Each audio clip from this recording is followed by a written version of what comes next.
try to चीन Tibet celebrate की the peaceful peaceful liberation का जश्न liberation of मनाया, Tibet. लेकिन चीन तिब्बत में जो What वास्तव में China कर is रहा है actually doing in वह Tibet निश्चित तौर पर is लिबरेशन नहीं definitely है। not China liberation. अनसेंसर्ड में आपका स्वागत है।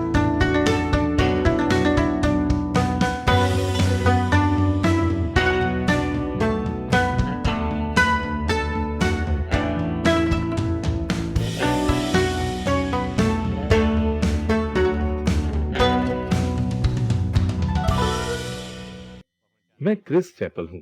इस महीने चीनी कम्युनिस्ट पार्टी ने तिब्बत की पीसफुल लिबरेशन कहे जाने वाले राज्य द्वारा संचालित मीडिया की 70वीं वर्षगांठ मनाई।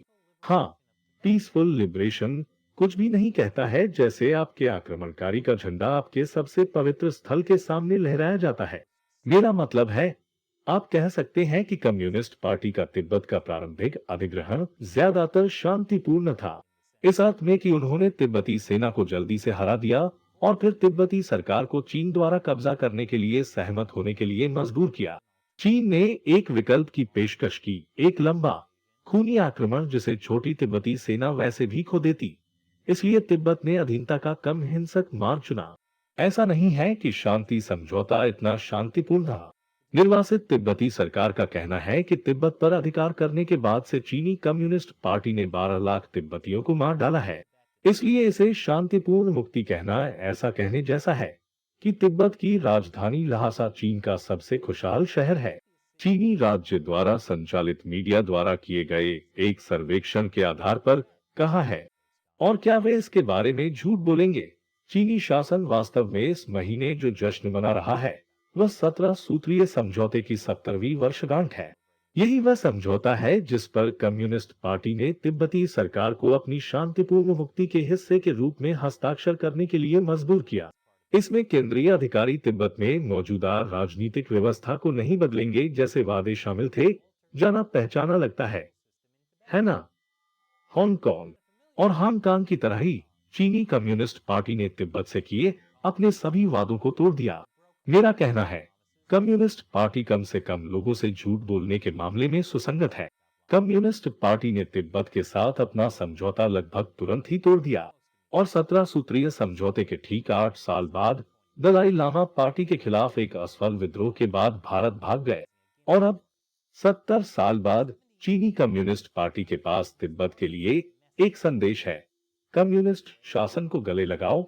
बेशक तिब्बत में साम्यवादी शासन में भिक्षुओं और ननों को जेल में डालना और उनकी पिटाई करना, गांवों को राजनीतिक शिक्षा सत्र के अधीन करना, स्थानीय भाषाओं को बढ़ावा देने वाले लोगों को जेल में डालना, सामूहिक निगरानी, दैनिक जीवन और शिक्षा पर प्रतिबंध और श्रम कार्यक्रम शामिल है। और ये मत भूलो, चीनी कम्युनिस्ट पार्टी नियमित रूप से बलात्कार को यातना के रूप में इस्तेमाल करती है। ये देखना कठिन है कि तिब्बतियों ने कम्युनिस्ट शासन को क्यों नहीं अपनाया। सिर्फ निगरानी और यातना के अलावा कम्युनिस्ट पार्टी तिब्बतियों को कम्युनिस्ट चीनी की तरह बनाने के लिए एक जातीय आत्मसात अभियान भी लागू कर रही है। कुछ जाना पहचाना लगता है। शिनजियांग तिब्बत में आत्मसात करने के अभियान के प्रमुख हिस्सों में स्कूलों को तिब्बती भाषा सिखाने की अनुमति नहीं देना और तिब्बती बौद्धों के लिए कम्युनिस्ट पार्टी की शिक्षा शामिल है। तिब्बती मठों को निगरानी कैमरे और चीनी नेता शी जिनपिंग के बड़े चित्र स्थापित करने होंगे। पार्टी की आत्मसात योजना में झंडा फहराने के समारोह शुरू करना और समाजवाद पर धार्मिक अनुयायियों को शिक्षित करना और शी जिनपिंग थॉट शामिल है। चीनी कम्युनिस्ट पार्टी ने तिब्बती प्रार्थना झंडों के खिलाफ एक अभियान भी चलाया। यहाँ चीनी पुलिस सचमुच उन्हें नीचे गिरा रही है। जल्द ही एकमात्र स्थान जहाँ आप तिब्बती प्रार्थना झंडे देखेंगे, अमीर गोरे लोगों के घरों के बाहर। ये सब तिब्बतियों को बौद्ध धर्म की आधुनिक समाजवादी व्यवस्था में बदलने की कम्युनिस्ट पार्टी की योजना का हिस्सा है। बेशक मेरा पसंदीदा सरकारी मीडिया ग्लोबल टाइम्स तिब्बत में कम्युनिस्ट शासन पर बहुत सकारात्मक दृष्टिकोण रखता है। वे कहते हैं कि साम्यवादी शासन ने तिब्बत को हजारों वर्षों की ऐतिहासिक छलांग, गरीबी और पिछड़ेपन से सभ्यता और प्रगति की ओर ले आया है।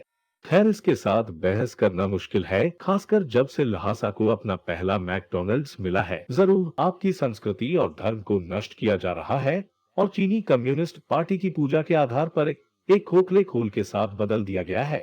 लेकिन अब आपके पास एक बिग मैक हो सकता है, इसके लायक नहीं। कम्युनिस्ट पार्टी को कम से कम उन्हें इन एंड आउट देना चाहिए था। और अब मेरे लिए आप में से किसी एक प्रश्न का उत्तर देने का समय आ गया है। क्राउड फंडिंग वेबसाइट पैट्रियन पर एक समर्थन कड़वी टिप्पणियां पूछती है, अमेरिका की अफगानिस्तान पराजय के बाद क्या आपको लगता है कि सीसीपी ताइवान को बलपूर्वक लेने की अपनी योजना को गति देगा यदि वे प्रस्तुत नहीं करते हैं? अच्छा सवाल। कड़वी टिप्पणियां चीनी राज्य द्वारा संचालित मीडिया के पास निश्चित रूप से इसके साथ एक क्षेत्र दिवस रहा है। वे चाहते हैं कि ताइवान की सत्ताधारी पार्टी अमेरिका के अफगानिस्तान के परित्याग को देखे और ये सबक सीखे कि जब चीन आक्रमण करेगा तो अमेरिका ताइवान की सहायता के लिए नहीं आएगा। लेख पूछता है, क्या ये ताइवान के भविष्य का भाग्य का है?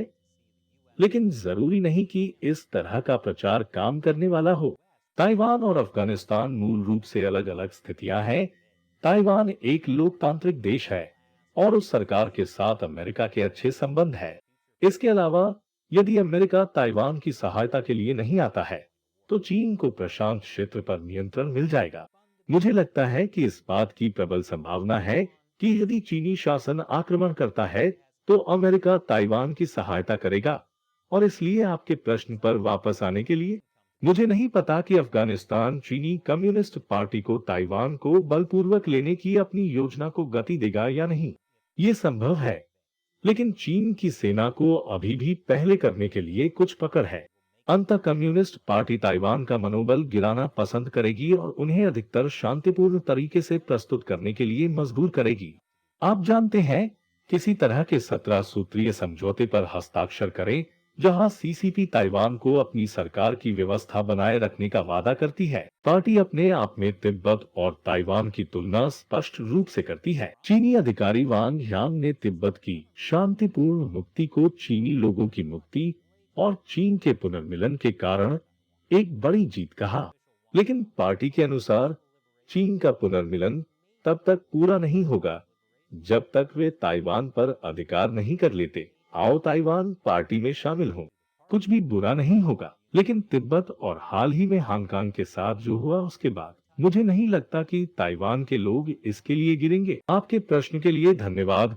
कड़वी टिप्पणियां और पैट्रियन पर बिना सेंसर किए चीन का समर्थन करने वाले सभी लोगों को बहुत बहुत धन्यवाद। हम आपके बिना ये शो नहीं कर सकते थे, इसलिए चीनी कम्युनिस्ट पार्टी को दुनिया के सामने बेनकाब करने की लड़ाई में हमारे साथ शामिल होने के लिए धन्यवाद।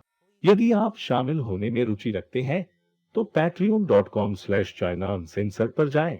शो में मुझे आपके प्रश्न का उत्तर देने का मौका देने सहित आपको कई शानदार फायदे मिलेंगे। एक बार फिर मैं क्रिस चैपल हूँ।